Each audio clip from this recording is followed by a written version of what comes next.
Good morning, good afternoon, good evening, and welcome to Martyn Lucas Investor. We are running 3 shows at the same time. Let's see, here on the main channel, I am doing Trade Desk. Also on the main channel, we've got Vaz doing Amprius Tech, Amprius Technologies, and over on the extra channel, we are doing NewScale Power. NewScale Power. Now, all of these earnings come up in 24 minutes from now, so please stand by. If you're on the extra channel, please tap the like button as you are on the main channel. Consider subscribing. They are separate channels. Please do support all our different channels on the network. If you're on the extra channel, you are watching the back of my head because I am using the other system to report to the front of Trade Desk. So what I'm going to do now is I'm going to go into the chat. We've got 24 minutes to go before the calls begin, so we've got plenty of time. I'm just going to refresh these 3 channels. We're running 3 shows at once, and I'm going to give you the links in between each show, and I'm also going to give you a chance to win $1,500 in our giveaway. So let me just jump into Vaz one moment and tell him to mention the giveaway. We want to give away some money. Let me just do that. All looking good. Okay, so here we go. Vaz. Let me just capital letters this. Vaz. I'll just show you what I'm doing. So you can see me typing here. This is Vaz's show right now. Vaz. Mention the give the $1,000 XRP giveaway. Okay.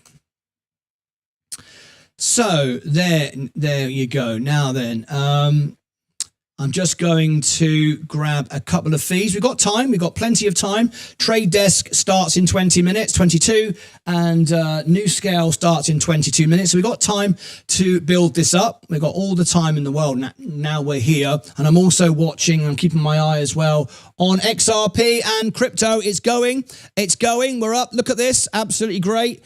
We are rallying nice. The S&P is still down. Money is flowing now into Bitcoin, XRP, and especially Ethereum. That's where it's going because of these exchanges. I've been reporting on that all day. All right, so Trade Desk is down 26%. I'll be bringing you all the analysis on that shortly. First thing I'm going to do is I'm going to give everybody all the links everywhere. So Trade Desk. So let's do this first. So switch account, extra. Here we go. Let me do this. And here we go. So live now. Live now is Trade Desk earnings. I've got a few minutes just to do all of this, and then I'll give you all the details for the giveaway. Trade Desk earnings. I just want to show you what I'm doing so you can see. That's the Trade Desk earnings. And also we've got NewScale plus NewScale plus NewScale.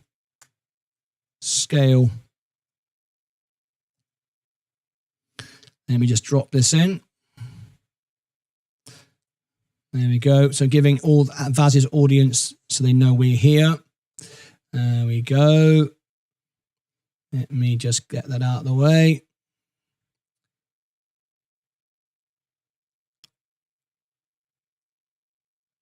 And I've got to, I just realized I'm in the wrong bloody channel, but there you go.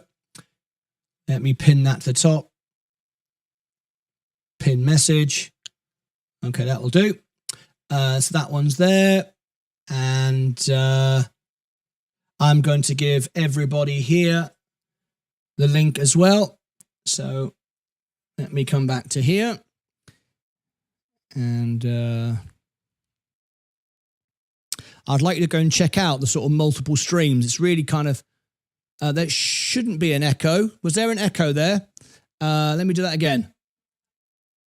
Yes, I apologize.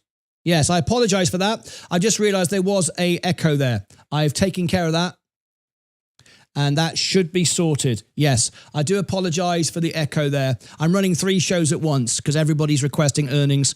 So I sometimes make a mistake and I apologize for that. All right. Okay. So, okay, here we go. Let me come into here and give you these 3 shows that we're covering. So Trade Desk. Live now on Extra. We are doing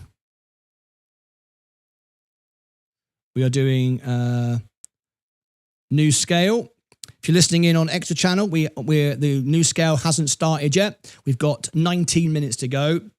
Extra New Scale earnings.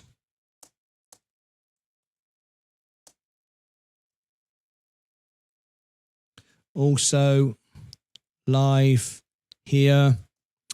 I want to give you the show that Vaz is doing, which is Amprius. Amprius. 19 minutes ago, so we're all good. Also live here, Amprius.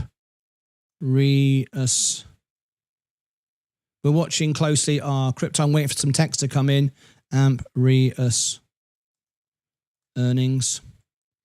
You asked for Jefferson Boots on the show as well, CEO of the gold mine. I've got him on the show. Looks like it's going to be Monday. Amprius earnings. Okay, there you go. There are the 2 shows that you can jump into. All right. And I'll also go to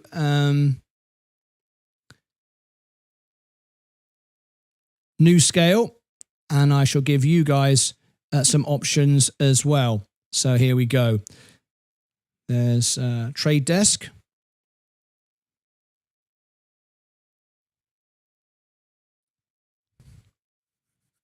Okay. Here we go. Also live now, Trade Desk. Trade Desk and Amprius. Okay. I've just about done. This is the last thing I have to do, and then I can come back to you and give you all the details for the giveaway while checking my text for the information that's coming in. Plus live Amprius. If I spelled that properly. Okay, let me pin that to the top. Switch back out of the account. Switch back into there. Okay, good. So if you're over on New Scale, wherever you are watching, please do tap the like button. How many people are watching on the Extra channel? 22. Please do tap the like button. We get smaller audiences on the Extra channel because it's the back of my head, but you can still hear and watch the chart and see everything in the core in 4K and surround sound. So it's all good. So please do tap the like button, guys, over there on New Scale Power on the Extra channel. Here on the main channel, could you please tap the like button? We've got very low likes. We've got 183 people watching and 30 likes. That's rubbish. We should have 90 now because 50% aren't signed in. So let's have some fun. I think we can do that now. How long have we got? We've got 15 minutes before the call begins. Let's get 100 likes in 1 minute. You know what we're going to do? Oh, I can't. Can I? Can I bring the sound effects in while I'm on 3 channels? Maybe. Let's see. Yes, we can. Here we go. All right, that's working.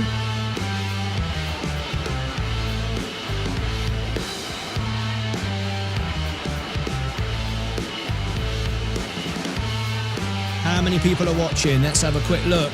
183 people watching. The best we could get is 90, 50%, and we're starting at 24. Let's refresh that. We want 100 so we get suggested on YouTube. If you want to win $1,000, let me know on either channel. Let me know if you want to win $1,000 and I'll tell you how you can win. It's very, very easy. How many likes have we got? We've got 62. Get to 100 and I'll give you the link and how you can win $1,000 of XRP on the extra channel and the main channel, wherever you're watching or watching me Vaz on the other channel, on the other show. Let me know now in the chat. Do you want to win $1,000? Say yes in the chat. Copy and paste. Get involved. And I'll give you the link. 62. Let's refresh the screen. We want to get to 100 and then I'll give you the information. We'll go back to our crypto in a minute. 68. I'm loving it, loving it, loving it. I'm loving it. All right, we're at 68. We want 32 more. We can do it. Everybody on the extra channel, we got 26 watching, 11 likes. Of course, it's a very small, it's a different show when you're not there in person. I kind of am, but you know what I mean? All right, we got 2 people that want to win $1,000. All right, stand by. I'll tell you how you can win it. It's very, very easy. Only 5 people now, 4 people have entered everything. How many likes have we got now? We got 15 seconds before the song comes to an end. We need 100 likes. We got 73.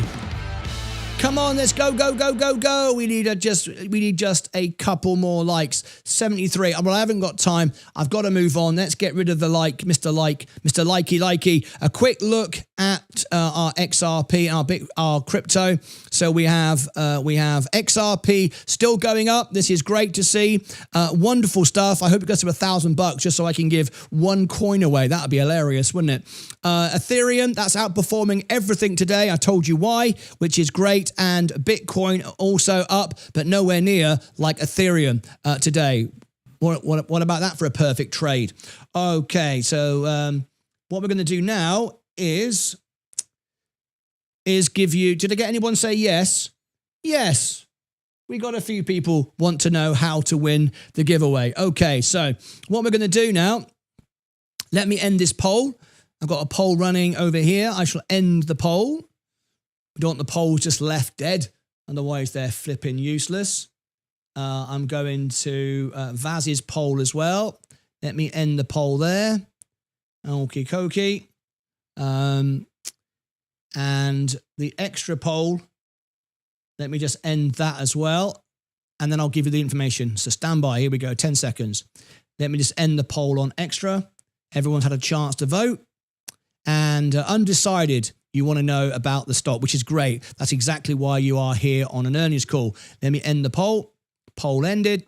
Switch back to you. So we're giving away $1,000. Why are we doing it? Some people like the trolls and the idiots say, it's all a scam. Martyn's making it all up. No, I'm not. It's real money live on the show. You'll be watching me do it live. You can acknowledge I've given it to you. Live on the show. It's free to enter. It's free for all. There's no catch. You haven't got to download anything. You haven't got to pay for anything. I'm doing it to celebrate hitting 100,000 subscribers. We're not quite there. We're nearly there. We just passed another milestone. And where are we? We are now at 94,027. So wonderful. We're on our way to 100,000. So I thought it'd be nice to give away $1,000. We already give away our training programs because we make money on the show. We don't need to sell training programs or anything like that. So we thought it'd be nice to give away $1,000. And that is what we're going to do. So let me explain how we're going to do it. So here is the giveaway page. I've got 10 minutes to go before the call begins. So we've got time. We're watching Trade Desk on the main show and on the extra channel, also on the main show, Vaz is doing Amprius and I am doing New Scale on the extra channel. So before that starts, I'm going to tell you how you can win $1,000 in XRP. It may even be more than that, but $1,000 is the official number. Here is the giveaway page, martynlucas.com/giveaway. Here is the link. It's free to enter, free for all, and there it is. When you go over there, this is the page here. Every day we add new tickets. It's basically you collect tickets. You can win with 1 ticket if you just want to be lazy and just go, all right, I subscribe to your channel. Now I've got a ticket. The more things you do, the more tickets you get. Only 5 people have done all the things. And let me tell you how many people have even entered it. Not that many. People always think there's too many people to enter, and I'm not going to bother. All right? So September the 15th, live on the show at 3 p.m. Central Time. We will randomly use the system here. It's the most professional way of doing it. It will randomly pick one ticket, and the more tickets you've got, the more chance you have of winning, of course, and we will pay you out live on the show. You'll give me your address and your tag, and I will send you your $1,000 live on the show. I mean, how about it? I mean, seriously, for free. Down here, it tells you how to enter. You can win with one ticket or do as many things as you like. We add new tickets every day. New tickets every day. That is the information of how the competition works. And the more, if you watch this, you'll win tickets just by watching this video. It explains everything. You can win tickets by signing up for Vaz's Sensei's newsletter, the free version. You haven't got to pay. You win tickets by watching this video. You win tickets by posting on X. You win tickets by following me on X. You may have already done all these things. You now just claim the tickets. If you don't complete the actions, they're invalidated. So if you went, I subscribe to you on your music channel and I subscribe to you on this channel and you actually haven't done it, they're invalidated. It knows you haven't done it, so there's no point tricking the system. You might get a tick, but it invalidates it afterwards and we know you haven't done it. So there's absolutely no point trying to game the system. You can't game the system. We've got it all done. So scammers, trolls, bots, they just can't win. There's nowhere for them to go. All right. So just make sure that you subscribe and claim your tickets. All down here, you can do all these things, follow, like, all this great stuff. All right. Okay. That's all you have to do. And we add tickets all the time. Now, what's the chances of you winning? How many people have entered? How many people have entered? Well, let me show you. Whoops, a daisy. There you go. Zoom in. Right. Let me show you. This is the competition behind the scenes. How many people have entered? Just 383 people. That's it. There it is on the screen. 383. How many people have done all the actions? Which is 1,288 tickets. 1, 2, 3. It's separating at the top now. Just 3 people, 1, 2, 3, have done all the things. There you go. That's Justin Duke, James 007, and Kathleen Coyle. That's it. So there's a very good chance of winning if you can be bothered. If you can't be bothered and you're too rich, just give it to charity. That's what I say.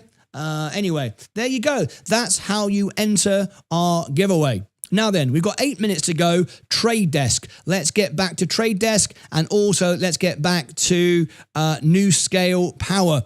So New Scale Power is down at the moment, 3.5% after hours. I beg your pardon, 4.72, and it's selling off quickly.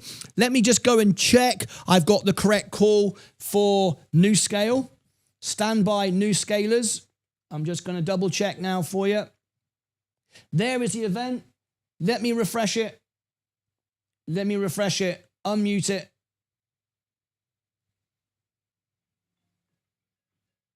There it is. All right. So New Scale, it's on the screen for you. I'll be bringing that to you in the next couple of minutes. For everybody here on the main channel, we are looking at Trade Desk. Let me go and refresh Trade Desk screen. Have we got any slides with them? Let's have a quick look. Trade Desk. There we go. So we'll leave that for a minute. Now, when we start the call, folks, I will mute myself on the extra channel, so you won't hear me talking. You will just hear the call. On the main channel, you will hear the call. On the extra channel, it will just be the CEO, the CFO, and the board of directors. I shall be muted. On the second channel here on the show, we have Vaz live right now, and he is covering this one. He's 5 minutes ago before the call. Let's have a look. This is Vaz. I will show you if you put in the chat yes, if you like. There you go. Vaz is telling everyone how they can win $1,000 on the extra channel. He's doing a great job All right, we've got 5 minutes to go. If you want to sort of switch between the shows, have a little look. If you'd like a little look around the studio, I'll give you a little guided tour right now. We've got 5 minutes, so let me take you around the studio. Are you ready for a little trip around the studio? Would you like a little trip? All right, where shall we go? Where would you like to go? Should we go to the side? Okay, this is where I have my tea when I'm preparing for the show. I sit there, I read the news of the day, I know what's going on, and I have my tea just sitting there. I make sure my my suit and tie is straight. All these cameras you can see rolling up and down, always maintenance, always things to fix, always things to clean. But that's where I stand and get myself all prepared. We can come back here and we can look on the big screen. You can see that's the presentation running right now, and the main one is there. We zoom out, and that is a little bit of the studio. We can show you from this angle. This is one of the tracks going up and down. Give you a wave. There you go. It's all going on here today. So there you go. A little trip around the studio. We'll just pan out. Nice and smooth and steady, as you can see. Down here, this is the extra channel. That monitor right there, these 3 monitors, this is the extra channel running live right now. There's Vaz. You can see Vaz on the alternative stream on this channel. And there you go. That's how it all works. We've got 4 minutes to go. 4 minutes to go, and we hope you're enjoying the stream. We've got 4 more likes, and we get suggested on YouTube. Please do tap the like button. It really, really helps. There's 156 watching and 96 likes. So please do tap the like button. Let's go back to our crypto. It is just trimming slightly. Let's see if the S&P is going up. No, I'm not going to be able to do any more tax lots. I've got 1 tax lot trade to do, another 10 shares to do, so about $6,000 of the S&P at the top. It was 9 cents away this morning. 9 cents right there was 9 cents away. But you remember I always said, I never lose. I don't lose. There's no need to lose. We know it's going to go back up again. We just have to wait. Was it worth selling it? I could have bought it. I could have sold it for 9 cents loss. There was no point doing that because I'm not going to buy back anyway. I only buy back much lower prices, which is why I'm now selling on the way up and keeping the ones I held at the bottom. So I wasn't going to buy back, so I don't need the money, but I would like to sell it because I'm paying margin at 4.25% because the way I've restructured my margin. So anyway, we got 2 minutes to go. So stand by. If you're on the extra channel, new scale power is around the corner in 2 minutes. Here on the main channel, trade desk is just around the corner. All right. So is everybody ready to rock and roll? All right. Okay. And relax. It's wonderful, isn't it? Is everybody just loving life? Everybody loving life. Let me know in the chat, are you loving life? If I win $1,000, I'll make 3 spins of the wheel for 100 each. I'll make 3 spins the wheel for 100 each. 3 spins of the wheel for 100 each. Well, wouldn't that be $300? And what's the wheel? I've no idea what you mean by that. Zach Zai, if I win 1,000, I'll make 3 spins the wheel. Oh, I see. Oh, I know what you mean. I know what you mean. You want me to spin the wheel and then you give it away. How about it? How about it? That's this over here. If Zach wins, we're going to spin the wheel. If Zach wins, we're going to spin the wheel. And that would be exciting. That would be exciting. We'll have a bit of this. Spin the wheel, give it away, $100, give it away. Oh, yeah. I love it, spin the wheel. Well, I hope you win then. That would be ace. Of course, I have no control over how these things work at all. It's a random thing, but I hope you win because that would be great. Mind you, I've said I hope a lot just in due. I mean, I'm hoping everybody wins. Everybody can't win, can they? Right, here we go. 1 minute to go. We're on standby. When the calls begin, you won't hear from me anymore. I shall be shush throughout the calls. There are 3 shows running at the same time right now. So let's bring it on in. Let me unmute everything.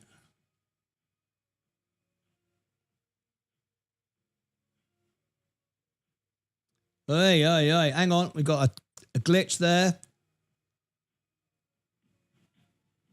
Right. I fixed it. I thought we had an issue there for a moment.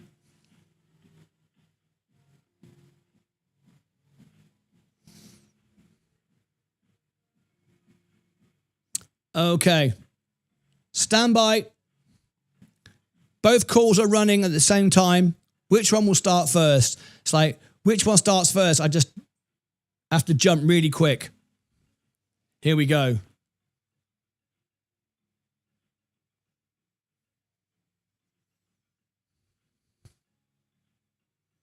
Stand by.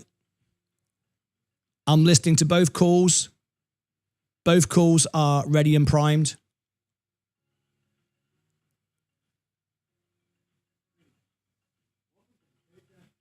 Quarter 2025 earnings conference call. At this time, all participants are in a listen-only mode. A question and answer session will follow the formal presentation. Stand by on the extra channel for New Scale. You are just listening to Trade Desk at the moment. Please stand by. Please note, this conference is being recorded. I will now turn the conference over to your host, Chris Toth. You may begin. Thank you, operator. Hello and good afternoon to everyone. Welcome to the Trade Desk second quarter 2025 earnings conference call. On the call today are CEO and co-founder Jeff Green and Chief Financial Officer Laura Schenkein. A copy of our earnings press release is available on our website in the investor relations section at thetradedesk.com. Please note that aside from historical information, today's discussion and our responses during the Q&A may include forward-looking statements. These statements are subject to risks and uncertainties and reflect our views and assumptions as of the date such statements are made. Actual results may vary significantly, and we expressly disclaim any obligations to update the forward-looking statements made today. If any of our beliefs or assumptions prove incorrect, actual financial results could differ materially from our projections or those implied by these forward-looking statements. For a detailed discussion of risks, including the most recent economic volatility caused by tariffs, please refer to the risk factors mentioned in our press release and our most recent SEC filings. In addition to our GAAP financial results, we present supplemental non-GAAP financial data. A reconciliation of the GAAP to non-GAAP measures is available in our earnings press release. We believe that presenting these non-GAAP measures alongside our GAAP results offers a more comprehensive view of the company's operational performance. With that, I will now turn the call over to CEO and co-founder Jeff Green. Jeff? Thanks, Chris, and good afternoon, everyone. Thank you for joining us today. As you've seen from our press release, we again posted strong growth in the second quarter. Our revenue grew about 19% compared with Q2 last year, and we continue to outpace the digital advertising market, driven by the innovation and value we deliver to our clients every day. CTV continues to be our fastest growing channel with no signs of slowing down. Partners like Disney, NBCU, Walmart, Roku, LG, Netflix, and many others are deepening their relationships with us around the growing decision programmatic opportunity in CTV, which delivers the most effective and highest return on ad spend compared to insertion order or programmatic guaranteed buying. I could not be more excited about our position in CTV and the size of the growth opportunity for us in the years ahead. With our leadership in CTV, as well as other areas such as retail media, digital audio, identity, measurement, and data, we are winning more business with both new and existing customers. We are signing more multi-year JBPs or joint business plans than ever before with leading agencies and brands. In fact, the number of live JBPs is at an all-time high, and we continue to see spend under JBPs significantly. What's even more encouraging is the strength of our JBP pipeline with nearly 100 JBPs in progress, many of them in the late stages of development. And while many of our JBPs are signed directly with brands, we are working hand in hand with their agencies almost in every case to bring these partnerships to life. It is not an either or. I want to start by giving you an update on our business, but I also want to take the time to describe our vision and where we're heading. We see clearly what is on the horizon for our space, and we're convinced we're the best positioned company in ad tech to accelerate our growth in 2026. But it is important we share the opportunity we see because we think aligning our vision and efforts with our team, our clients, our partners, and our investors will maximize our ability to capture the unprecedented and unique opportunity in front of us. So first, an update on the business. There are several key areas of progress to highlight here. First, we are delivering on Kokai, our most significant platform upgrade to date, and one that represents a new frontier in digital advertising trading.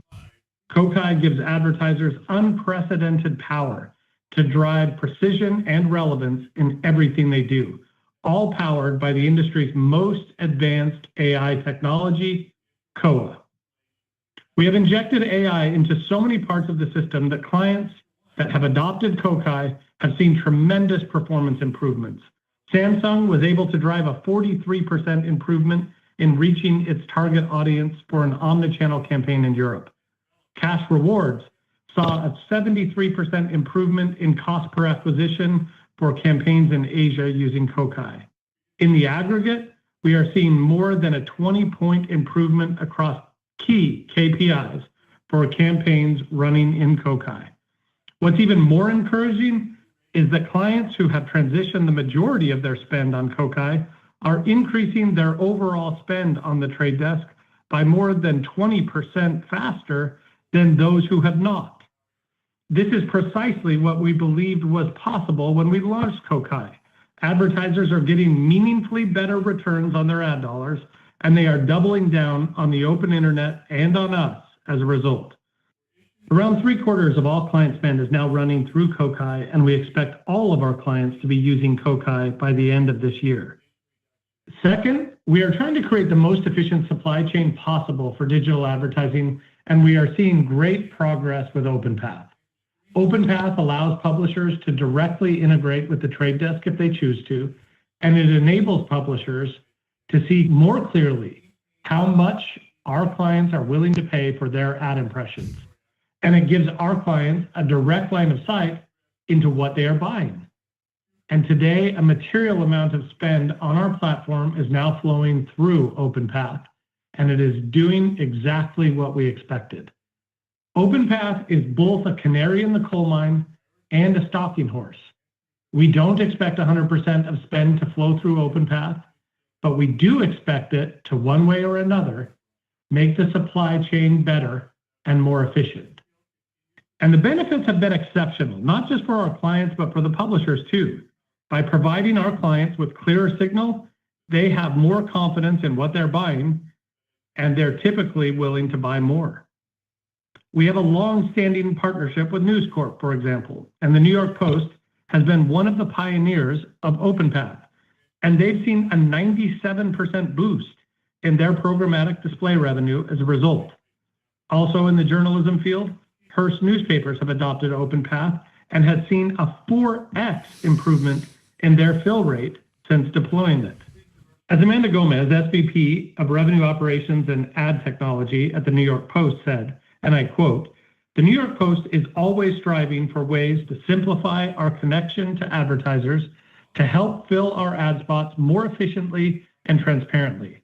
We partnered with the Trade Desk to test OpenPath to help achieve this goal with great success over the past year, ultimately helping to fuel programmatic revenue growth."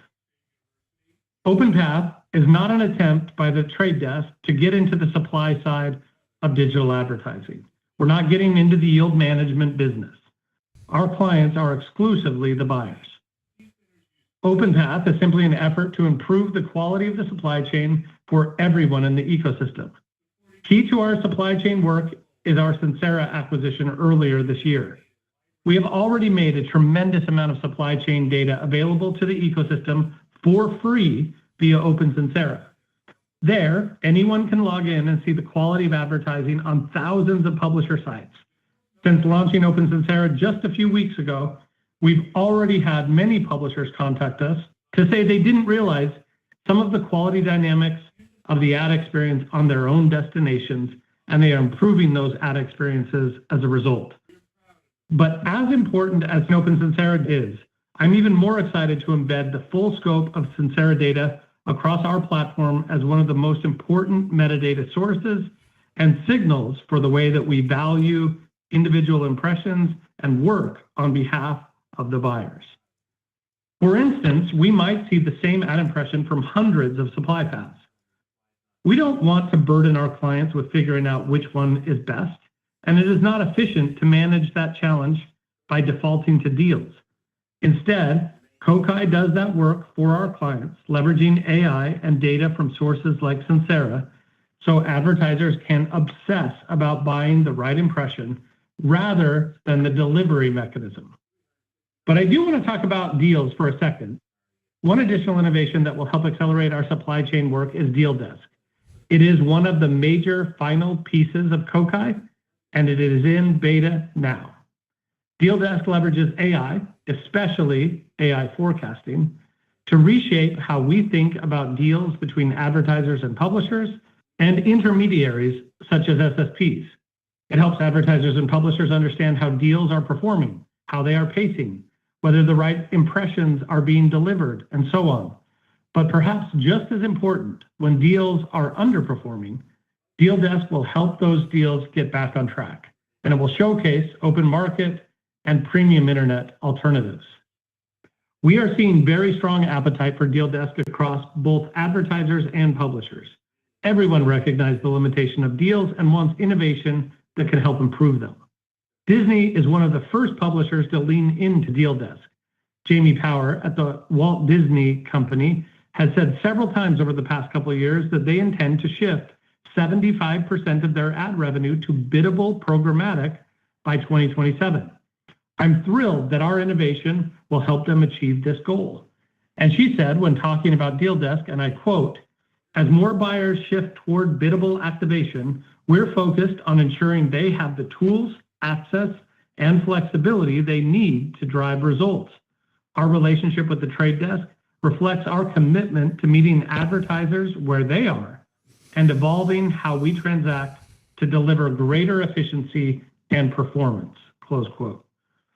The third area I'd like to focus on is work we've been doing to advance objectivity in everything we do and across the ad tech ecosystem. If the Google antitrust trial taught us one thing, it's that big tech walled garden advertising platforms have a vested interest in guiding spend to their owned and operated media. So with Google, it's YouTube. With Amazon, it's Prime Video. And of course, they can make it seem really cheap from a platform perspective because they make up that cost and much more on the other side of the transaction because they own the media. But if you want to reach your audience with objectivity and with no thumb on the scale across the best of the internet, you're more likely to come to the Trade Desk.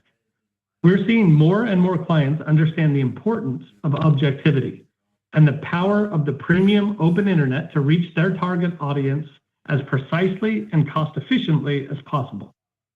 Live sports is a great case study. It's where advertisers get to act with precision and objectivity in reaching their audience where they are most engaged. A few years ago, just after the pandemic, I was on an industry panel in New York City where many of my peers on stage made the argument that live sports would be the linchpin that keeps viewers on linear TV for years to come. I think many of you may have even been at that event. If you fast forward through the impact of a global pandemic, now all live sports are available via streaming TV and represent one of the most valuable pillars of the open internet. And we continue to innovate with our partners to bring the full value of live sports to our clients. One of the promises of live sports in a biddable CTV environment is that advertisers can target key moments like overtime in an NBA game or the PKs at the end of a soccer game, when the audience is most leaned in. Well, now we will be offering this capability with new tooling in Kokai and partnerships with companies such as Disney, Sky TV, and Omnicom, which we announced at Cannes a few weeks ago. Another major pillar of objectivity on the open internet is the ability to measure business outcomes of marketing campaigns with precision. Other sound technologies. Kokai already has the industry's most advanced retail media marketplace. But we've recently launched expanded partnerships with leaders such as Instacart and Ocado to provide even more granular data on actual consumer purchases so advertisers can measure with even greater precision. Again, objectivity is a major factor here. Unlike others in the market, our goal is to drive the use of retail data across as many advertiser campaigns as possible. We do not compete with retailers, and only an independent, objective partner like us can truly help advertisers unlock this opportunity.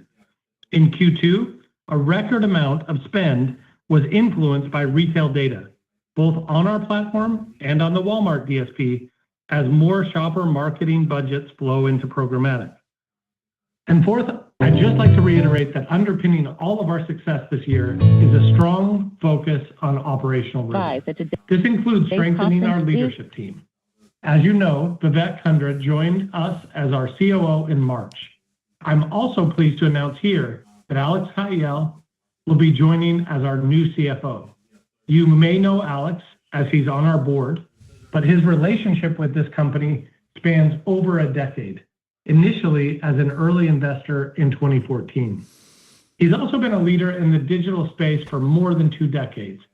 I'm thrilled that he's agreed to join our leadership team, as I believe there are few in our industry who have Alex's experience and strategic mindset in finance in a way that incents and drives growth for the organization. This shift has been made possible by Laura working with Alex to facilitate this transition. She will remain in the seat until August 21st and then stay on the team through the end of the year. I have worked with Laura for more than a decade, and I have nothing but tremendous respect and admiration for her work and her expertise. We wouldn't be here without her contribution to this point. Laura's contribution and passion will live in the trade desk for the entire future of its existence.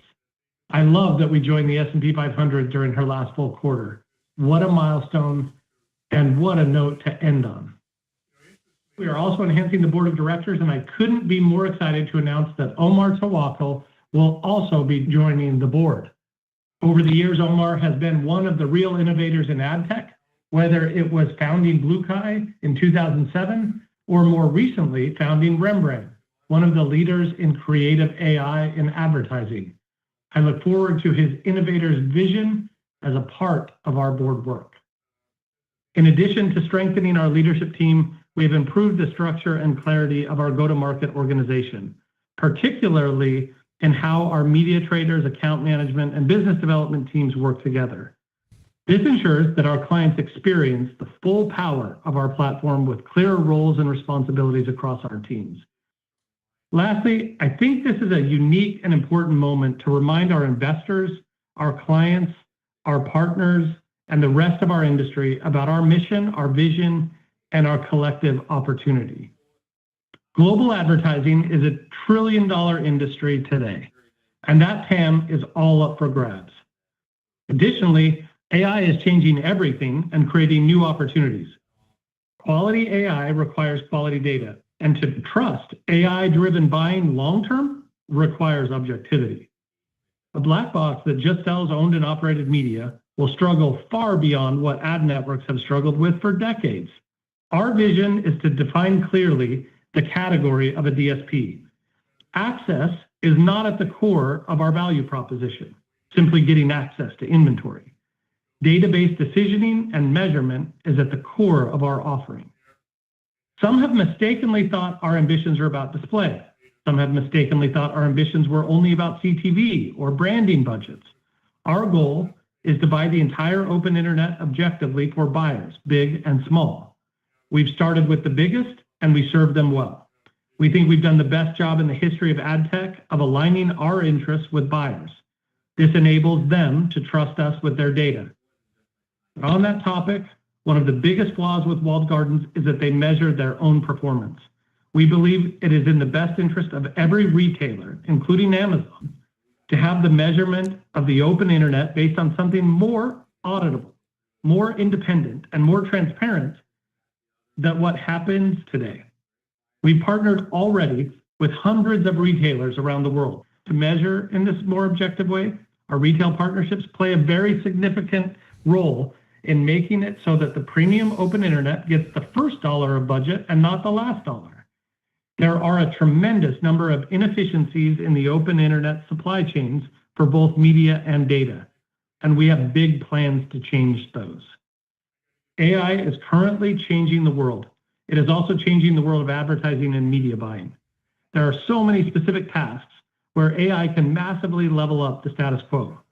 What is an impression worth to a specific brand? What is the price that this auction is likely to clear at? What is the best supply chain to maximize transparency and minimize unnecessary costs? These applications of AI are already in our product. Kokai is what powers Kokai's forecasting, which is predicting the reach and performance of a campaign before a single dollar is spent. Distributed AI is foundational in Kokai, and this is only the beginning. There are many tasks where agents can improve performance in part because they're always on. As you consider the power of AI in these specific applications, you can see how winning the trust of buyers is so critical. It is a buyer's market, and as a result, premium inventory matters more than ever. Again, our value add isn't that we merely have access to the best of the internet, which is what we refer to as the big five. These big five are the best of TV, the best of movies, the best of music, the best of journalism, and the best of sports. Currently, consumers spend most of their time on these big five, but most of the money goes to search and social. It is our aim to make the open internet the lion's share of spend and the highest efficacy ad spend in digital. As I've said for over a decade, the lines between brand and performance are artificial and will go away over time. Everything is performance, but some performance is optimized for awareness and top of the funnel outcomes, and others are pointed at the bottom of the funnel outcomes. Nevertheless, everything that can be quantified will be, and most spend will be pointed at outcomes. Before I wrap up, I want to take a moment to speak to the proposed extension of our dual class share structure, which was included in our most recent proxy filing. There will be plenty of opportunities to engage in more detail in the weeks ahead, but I think it's important to provide some perspective now on why the board is making this recommendation. From the day the Trade Desk was founded, we believe that long-term thinking is our greatest advantage. The vision that we described is a long-term North Star that we think about in nearly every major decision we make. Dual class helps maintain that long-term North Star orientation.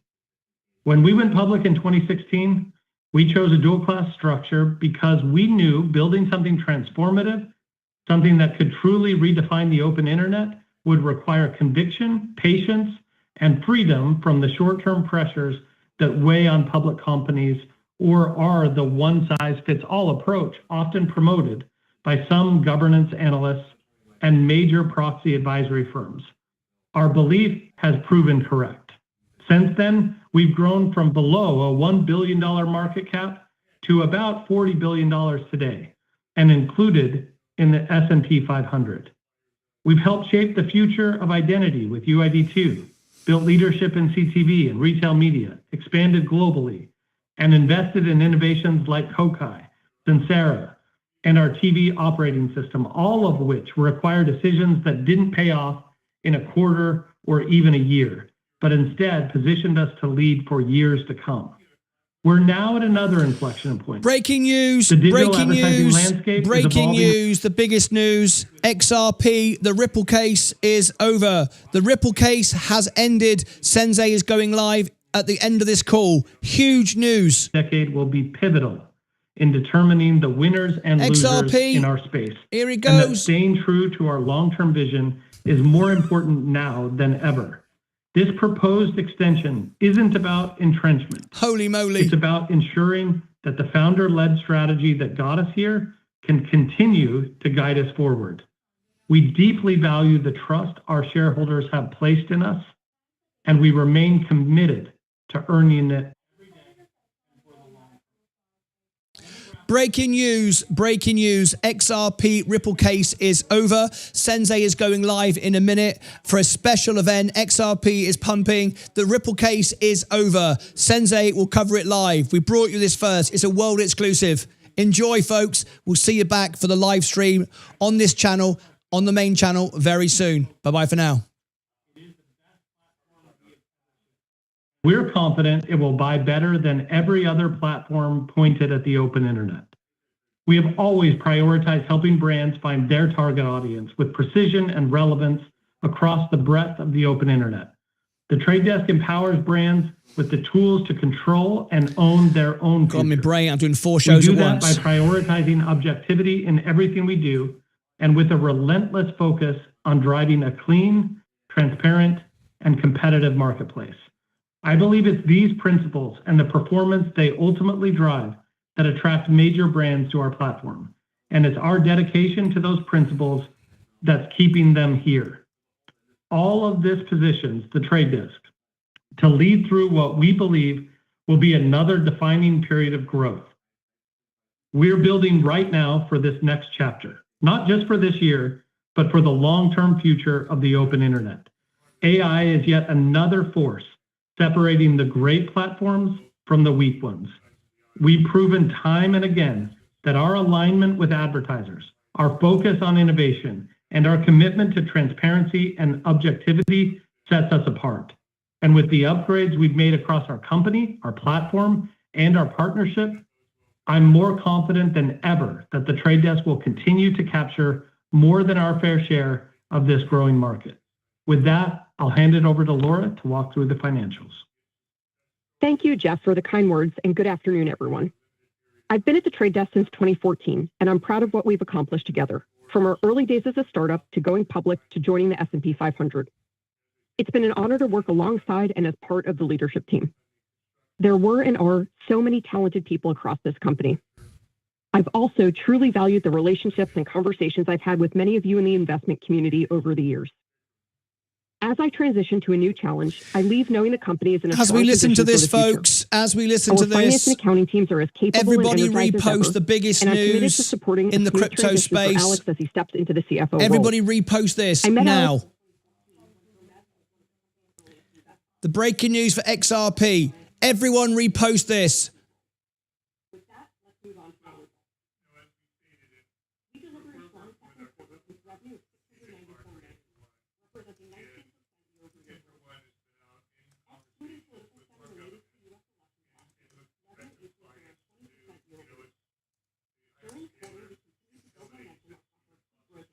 Repost that link.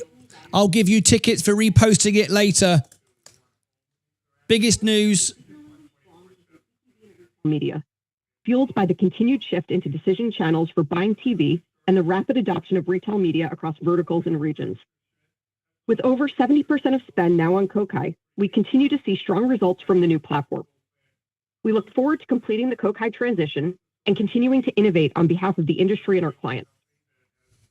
With the strong top-line performance in Q2, we generated approximately $271 million in adjusted EBITDA, or about 39% of revenue.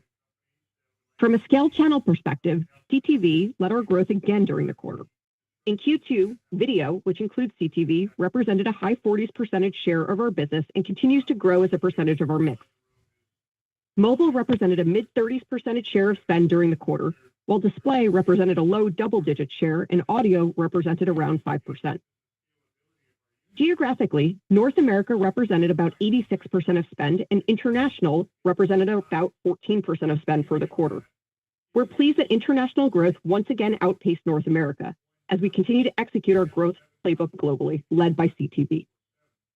We remain optimistic that our business outside North America will continue to be a strong contributor to our overall growth throughout the remainder of this year and in the years to come.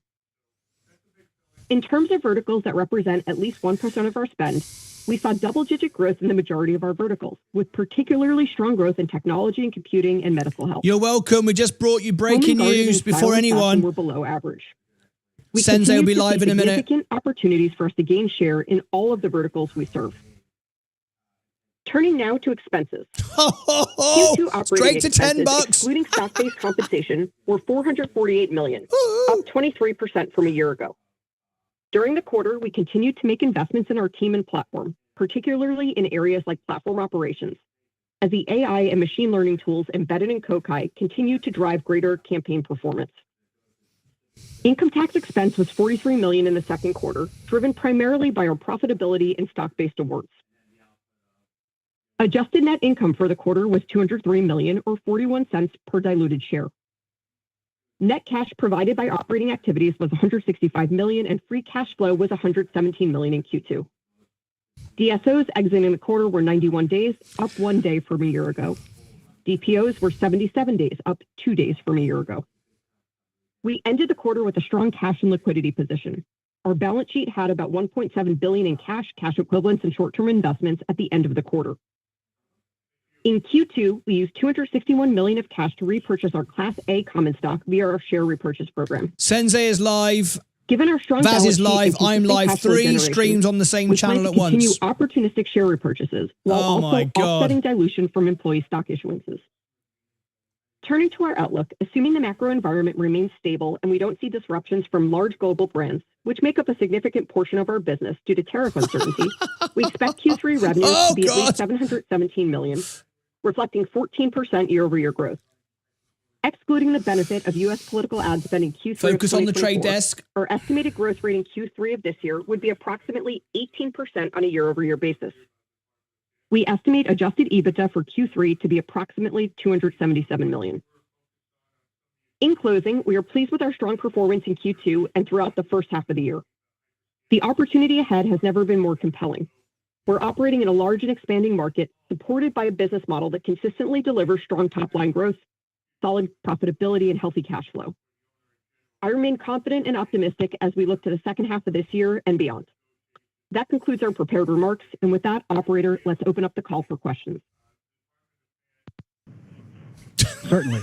At this time, we will be conducting a question and answer session. If you would like to ask a question, please press *1 on your telephone keypad. A confirmation tone will indicate your line. Yeah, we know we're covering it, and we're also live on the same channel. If you would like to remove your question from the queue. For participants using speaker equipment, it may be necessary to pick up your handset before pressing the star keys. One moment, please, while we poll for questions. Once again, please press *1 if you have a question or a comment. The first question comes from the XRP event. If you want to catch Sensei, XRP live now. If you don't want to watch me, I don't blame you. Another solid quarter. I just had one question. As we look into the back half of this year and into next year, what gives you the most confidence as you think about how the digital ad environment is evolving and how you're positioned to lead through it? Thanks for the kind words first, Shyam, and appreciate the question. Honestly, I have never been more excited about the position we're in as we head into the second half of the year, but especially as we look into 2026. From a macro standpoint, some of the world's largest brands are absolutely facing pressure and some amounts of uncertainty. Some have to respond more than others to tariffs. Many are managing inflation worries and the related pricing that comes with that. And there are a number of macro issues that I hear about. But to me, all of these things can be brought back to a few themes. The first being that uncertainty is an opportunity for us to grab land. Second, everything in programmatic is measurable. It's agile, it's transparent, and it delivers results. Third, advertisers are more performance-driven and deliberate with their spend than ever before, and that plays directly into our strengths. Fourth, and this one goes unsaid way too much in trade press, and I don't believe it's fully acknowledged in all of the industry press as well as things that are even peripheral to that, and that is that the supply-demand imbalance is more in our favor than it has ever been before. Fifth, and we have understated this to date, but I believe that we talk about this a lot more in our prepared remarks this time.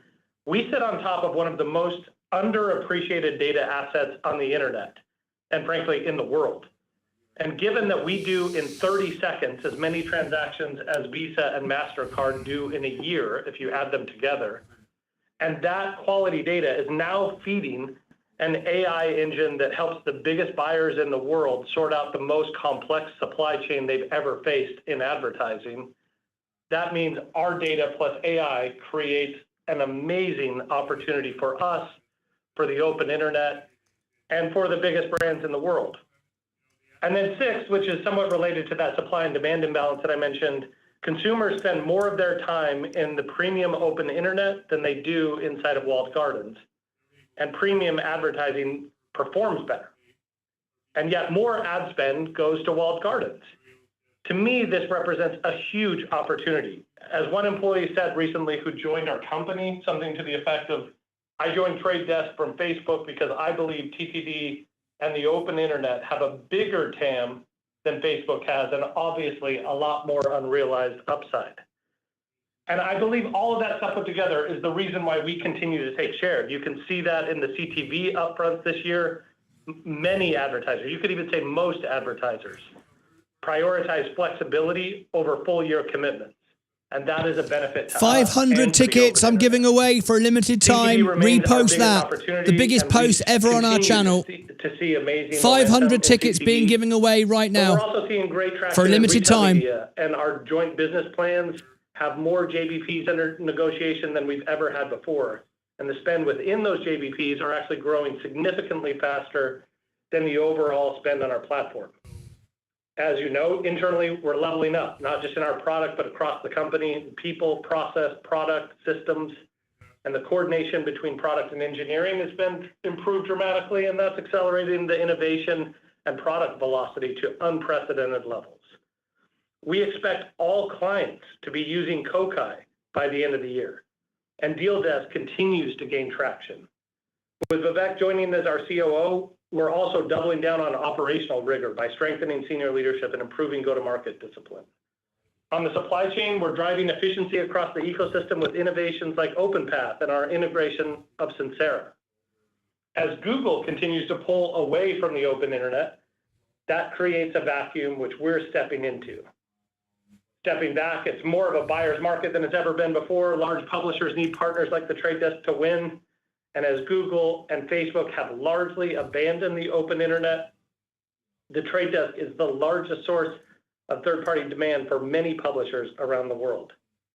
So there is some uncertainty out there for some large brands, but when I look at the trends, the product, some of which we've shared publicly, but some of which we have not, our partnerships, our pipeline, and our leadership team, I could not be more excited about where we're headed as we close out this year, and especially as we look ahead to 2026. Thanks, Sean. Okay, the next question comes from Vasily Karasyov. Please proceed.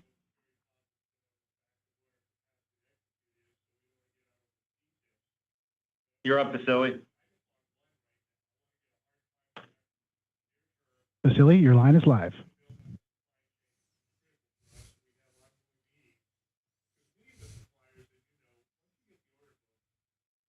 Stand by. Vasily seems to be having technical difficulties. Yep, let's just go to the next caller. Okay, the next question comes from Youssef Squali with Truist Securities. Please proceed. All right, thank you so much. And Laura, thank you for all the help over the years, and best of luck in your future endeavor. Jeff, I have a question for you. So there's been growing investor and media focus lately on Amazon's advertising efforts, particularly with the video ad inventory. From your vantage point, how are you evaluating the evolving competitive landscape? And I guess more specifically, have there been any meaningful changes in how Amazon is showing up competitively in the market? Yeah, thanks for the question. Honestly, I was hoping somebody would ask this question because it's perhaps one of them that I'm most excited to talk about. So first and foremost, our strategy has not changed. We give marketers the power and the tools to own and control their own future. And we want them to do that with, of course, the things that have gotten us here, which is full transparency, objectivity, and access to the entire internet. In my opinion, that is the only way to get large clients to come on your platform and stay there for the long term. And that's why it's always been our focus. And it's why we've constantly and consistently won the trust of the world's largest brands. We have long said that walled gardens, whether it's Amazon or Google, are best suited to buy their own inventory with their own data. But their bias makes it hard for them to buy across the open internet in a truly objective way. So when you look at it from that perspective, or from a certain perspective, point of view, Amazon is not a competitor, and Google really isn't much of a competitor anymore either. We're trying to buy the open internet, leveraging technology that values media objectively. We don't have any media, and we don't grade our own homework. In my opinion, and to me, all the data suggests that we're right on this, despite their mixed messages, they are not trying to buy the open internet objectively. They can't.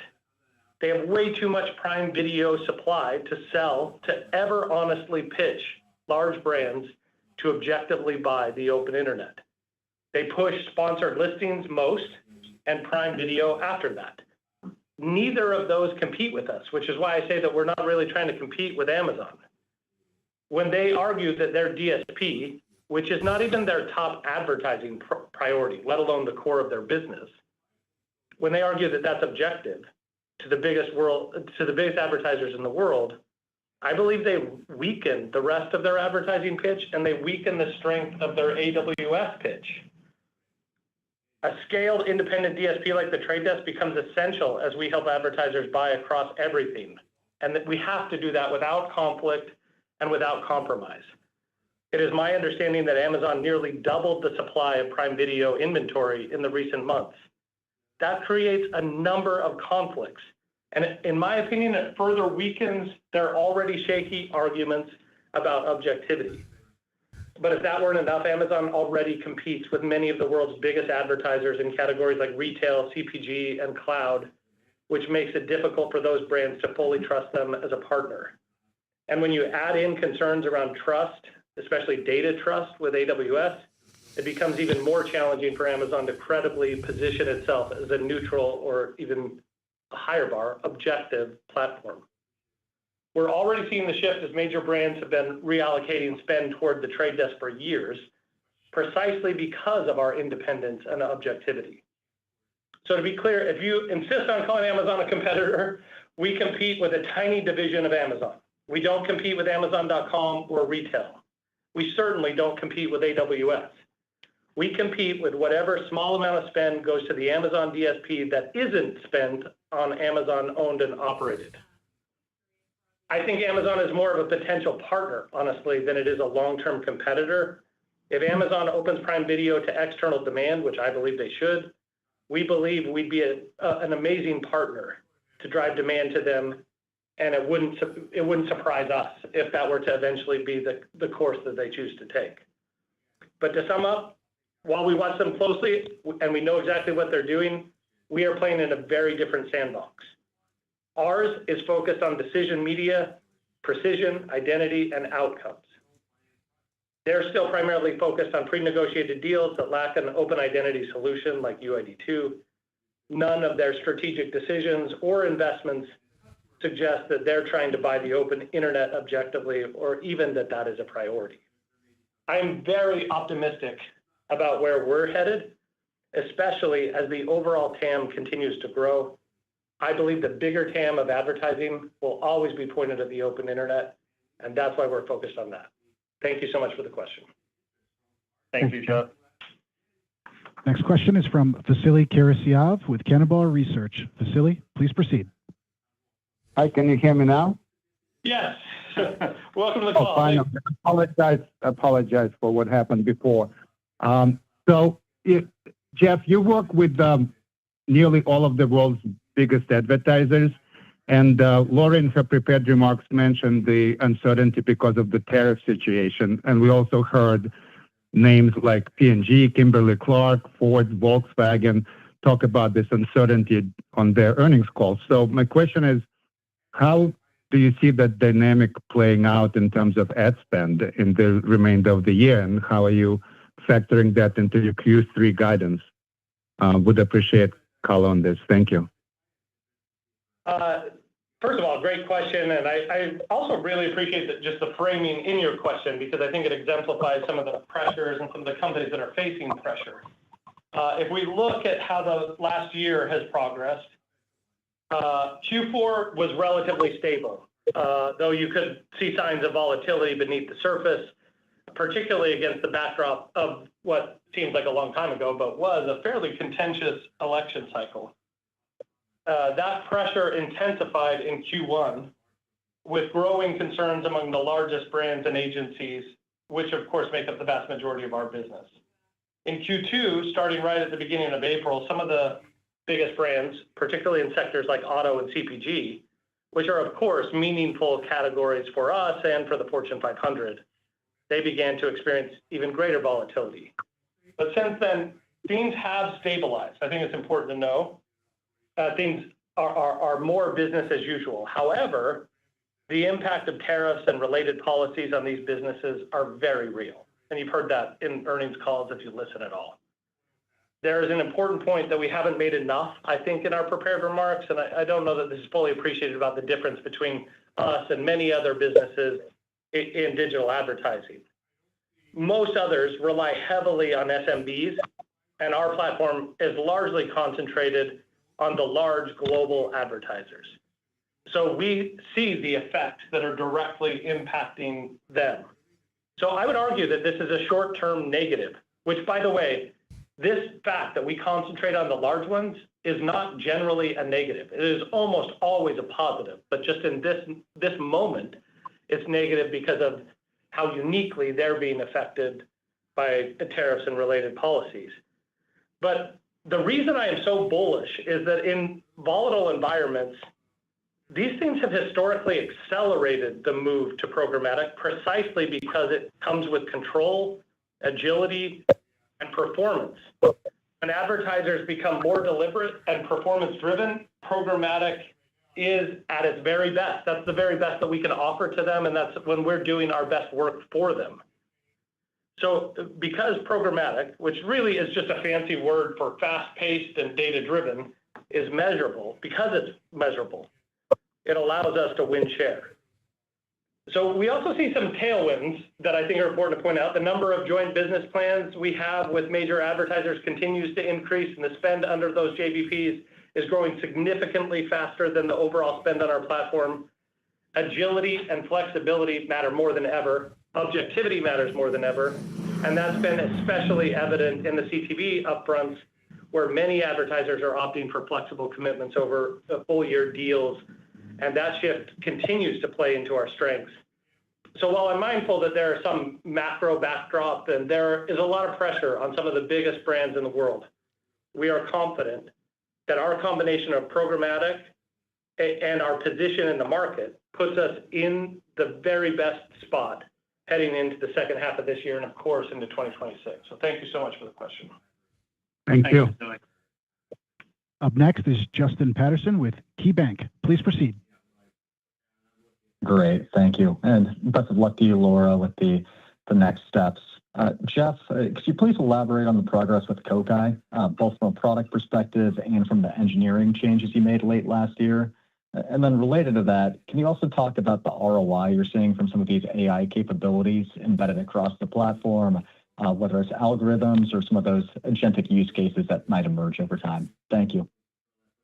Thank you so much, Justin. Really appreciate the question. I mentioned that I was excited about the Amazon question because it was one of the things that I was most excited to talk about.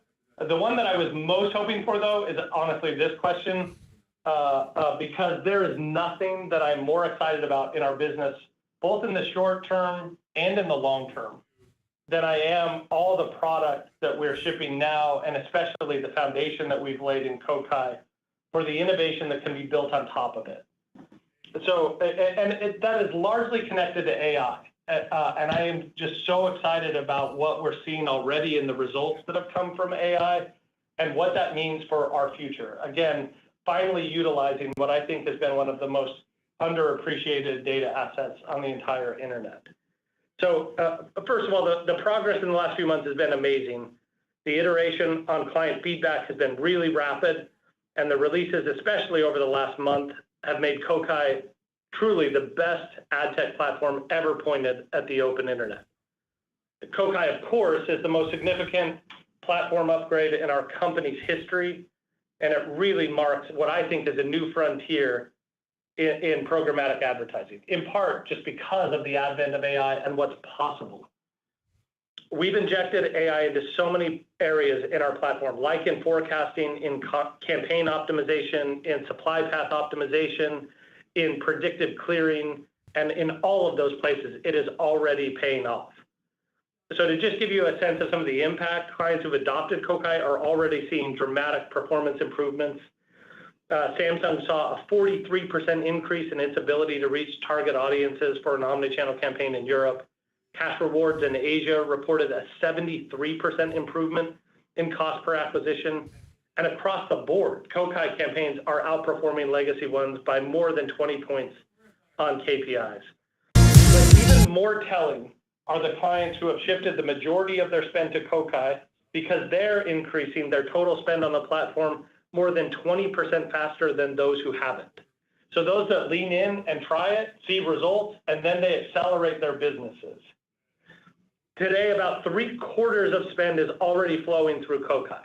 So the vast majority of our clients are already on it. And we expect full adoption of all of our clients. In other words, all of our clients will use it before the end of the year. And we're just getting started when it comes to AI. We've developed a system of distributed AI that comes with checks and balances, which allows innovation to happen in parallel from a number of different teams all at once, which makes me really excited about our pace of innovation. Honestly, there's not a single topic that I can talk about today that I am more excited about than our pace of innovation. But as we look ahead, we're building toward an even more AI-driven world, if you will, where there's agentic use cases, where intelligent agents can monitor, adjust, and optimize campaigns in a more effective and more real-time way. Like, one of the great advantages of AI is that it's always on. And of course, we look at doing this in a way that is a little bit different than others in the advertising space, where we're trying to do that in conjunction or in cooperation with agencies and those that buy from brands. Right now, I'm also extremely excited about Deal Desk, which we started rolling out this quarter. It's currently in beta and represents one of the final pieces of Kokai. It uses AI, especially in forecasting, to rethink how deals between advertisers, publishers, and the intermediaries between them could work or should work. Deal Desk can evaluate pacing, delivery, performance, really everything, and rescue underperforming deals by surfacing open market or premium alternatives. We're seeing strong interest, by the way, from both advertisers and publishers. And I'm especially excited that Disney is among the early adopters for this. I think that denotes an amazing vote of confidence, but it's also showing that the strain on deals is actually one of the biggest challenges facing the programmatic ecosystem today. Kokai is driving real performance gains, and the AI underneath it is powering both near-term results and long-term innovation. Our teams are shipping faster and more efficiently than ever, and because of that, I'm really excited about what that unlocks this year, and especially as we head into next year and continue to layer and innovate on top of what we've been building all year long. I'm really proud of what our engineering and product teams have done, and they have worked very hard this year, and I believe it's laid a foundation for a much brighter future for the Trade Desk. And I, along with all the other shareholders, am super grateful for their work. So thank you so much. Thanks, Justin. Next question comes from Mark Mahaney with Evercore. Please proceed. Okay, thanks. I want to run by you two questions. First, you talked about this 20-point improvement across key KPIs for campaigns running in Kokai. Is there a snowball element to that? Is that something that you just go from 0 to 20, or is this something that builds over time? Like, talk about the cohortization or whatever, how long it takes to get to that 20-point improvement, and do you think it goes higher than that? And then, Laura, the two segments you called out as underperforming, home and garden, style, and fashion. I think that's 10 to 15% of your revenue, something like that. Any color on why you think that segment may be underperforming? Thank you very much. Yeah, absolutely. Mark, first, thanks for the question. And let me just open with the first part, and then I'll hand it off to Laura. So as it relates to the 20% improvement, let me answer the last part of your question first, which is that I believe that is merely scratching the surface of what is possible over time. So the unlock that AI can bring to campaign optimization is really just beginning. Whether that is slow or fast largely depends on how campaigns are constrained today.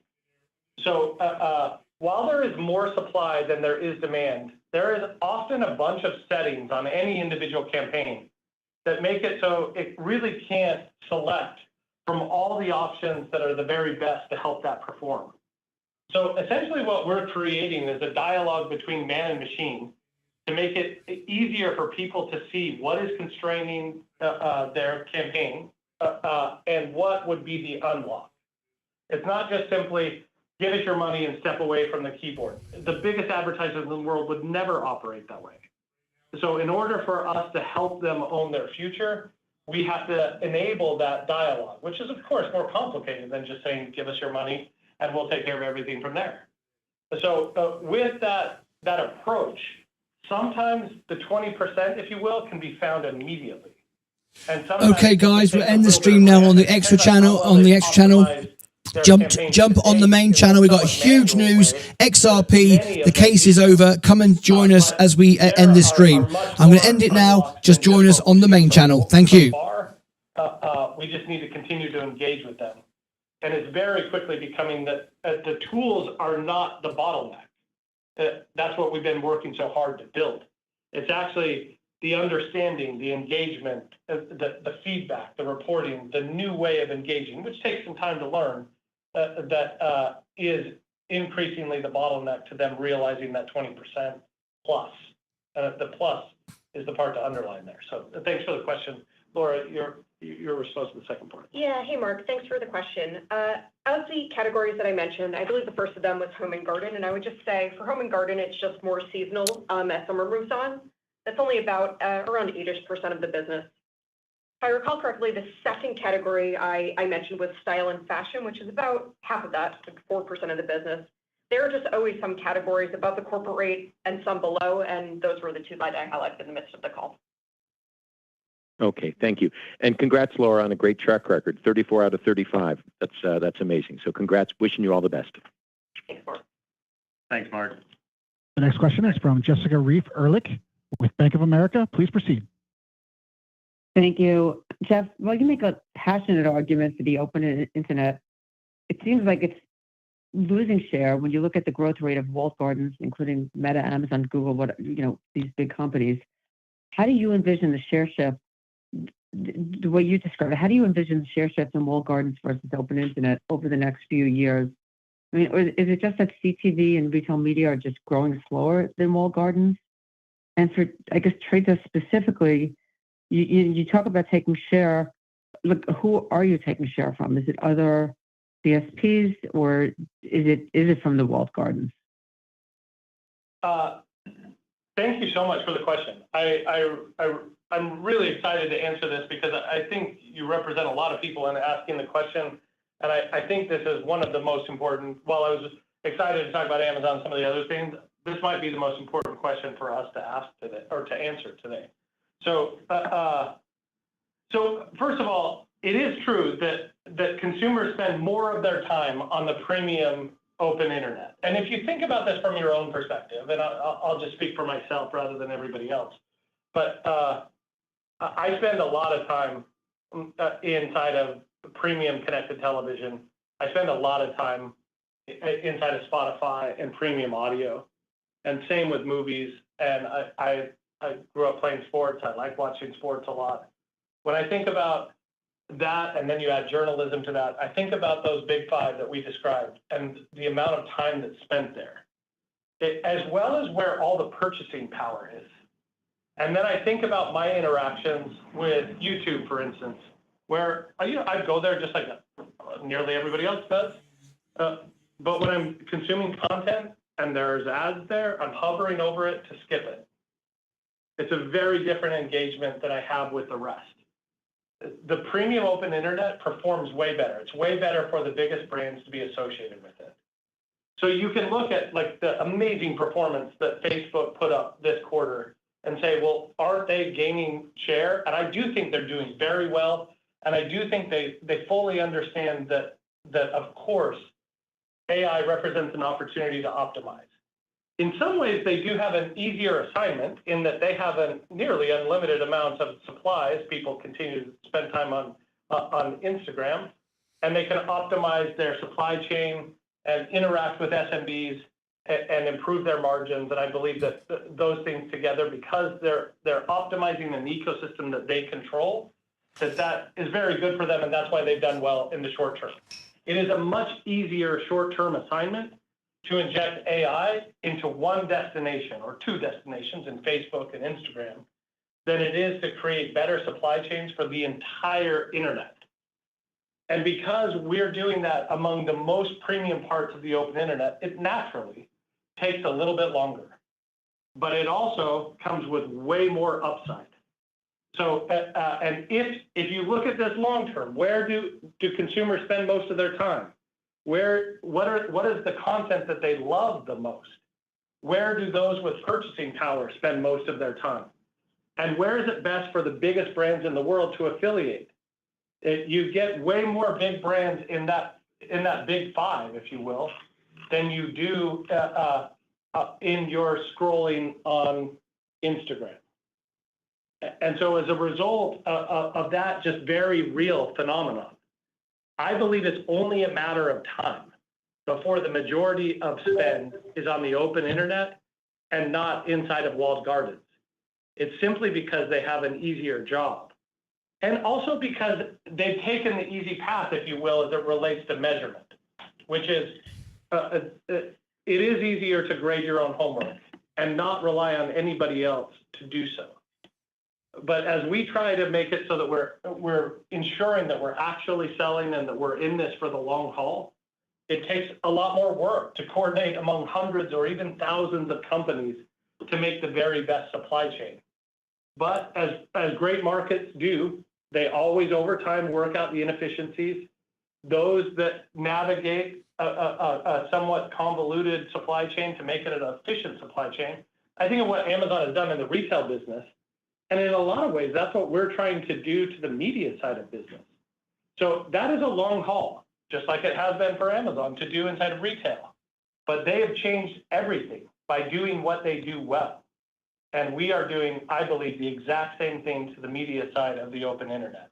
So I really appreciate the question because I'm not sure that there was a better way to give us a forum for why we believe we win long term.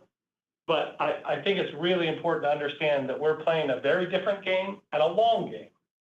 And that AI changes everything, and that does create a big advantage for us. But it's not as easy to realize in a quarter or two as it would be if we controlled the whole supply chain. Thanks, Jessica. And John, we have time for one more. Okay, the next question comes from Matt Swanson with RBC Capital Markets. Matt, please proceed. Yeah, thank you so much for making time for me and taking this last question. Jeff, we've touched on it a lot. You guys obviously have an enviable position in the enterprise in terms of your customer base. But when we think about kind of like the usability of Kokai and then the established space of the SMB for performance dollars, and then kind of this emerging SMB market in CTV, does the usability and AI features of Kokai make that a more attractive market for you to go after over time? Thank you very much for the question, because this is one thing that I don't think we were able to talk about enough in the prepared remarks. So especially in light of the question that I just answered, I think it's a very fitting sort of follow-on to that question. So we've been very clear with our strategy. And about 10 years ago when we went public, we made the decision to essentially just be open about some of the key components of our strategy. Honestly, I was a little reluctant to do that at first, which is maybe it would be better if we don't tell the world our strategy. But I actually think it served us very well, and it's helped bring along many of our most devoted clients and partners. So for at least the foreseeable future, we'll keep doing that. And I give that as preface to answer your question, which is we uniquely started with the fat head and not the long tail. We started with the biggest advertisers in the world, and we had the belief that if we could win the trust and do well for the biggest brands in the world, that it would make it easier for us to do that with mid-size and smaller. Incidentally, I think the acronym SMB, small and mid-size business, is only useful in the sense that it makes it digestible, but mid-size are as different, if not more different than small, than the large are to the mid or to the small. So there are at least three categories. But if you just look at it as there is essentially this like ski slope where you start with the very largest, which are very big and they spend a lot of money, and then just go down to those very small, we are working our way down that slope. And we have ambition to service all of it. We recognize that servicing M's and S's are very different than servicing the L's that we focus on today. But we also know that if you figure out how to serve them well, and they're very tough critics, they have very high demands.